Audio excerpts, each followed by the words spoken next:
மாலிக் பாய் சொல்லியிருக்காரு, நம்மளும் நிறைய முன்னோர்கள் இப்போ நான் மட்டும் சொல்லலை, இது முன்னோர்கள் சொல்லியிருப்பாங்க. சித்ரா பௌர்ணமிக்கு என்ன பண்ணணும், அமாவாசைக்கு என்ன பண்ணணும், வெள்ளிக்கிழமை என்ன பண்ணணும்.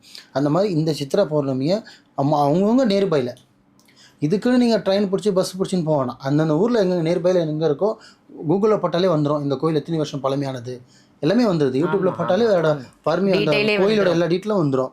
எப்போ உருவானது, எப்போ சிலையானது, எப்போ என்ன அதோட எல்லா டீட்டெயிலும் வந்துடும். அந்த மாதிரி இருக்கும்போது இந்த பரிகாரத்தை வந்து உங்களோட மனசால் போய்ட்டு சாட்சகமாக இருந்து அன்ற நைட்டு கரெக்டாக டைமிங் பார்த்தீங்கன்னா, முக்கியமாக டைமிங் ஒன்று இருக்குது. சில கோவில் பார்த்திங்கன்னா மூடிடுவாங்க, சில கோவில் பார்த்திங்கன்னா அன்றைக்கி மூட மாட்டாங்க. இந்த மூடாத பெரிய பெரிய கோயிலெலாம் பார்த்திங்கன்னா மூட மாட்டாங்க. அன்று என்னது பார்த்திங்கன்னா ஒரு 12லேருந்து ஒரு 2 மணிக்குள்ளே, எப்படி 12 மணிலேருந்து 2 அமாவாசைக்கே நான் நிறைய பேர் தான் சொல்லுவேன். அந்த 12லேருந்து 2 மணிக்குள்ளே உங்களோட விஷயத்தை ஆத்மாத்மாவாக ஃபீல் பண்ணி நீங்கள் வேண்டணும். சும்மா போனால் தொட்டு கும்பிட்டா சுற்றிட்டு வந்தோன்னா அது சின்ன பசங்க பண்ணலாம்.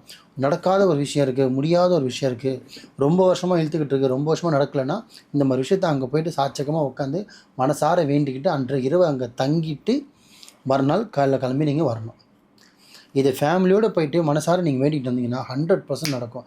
முக்கியமான ஹைலைட் ஒரே ஒரு விஷயம் என்னென்னா, ரொம்ப பழமையான கோவிலை நீங்கள் பயன்படுத்துங்க.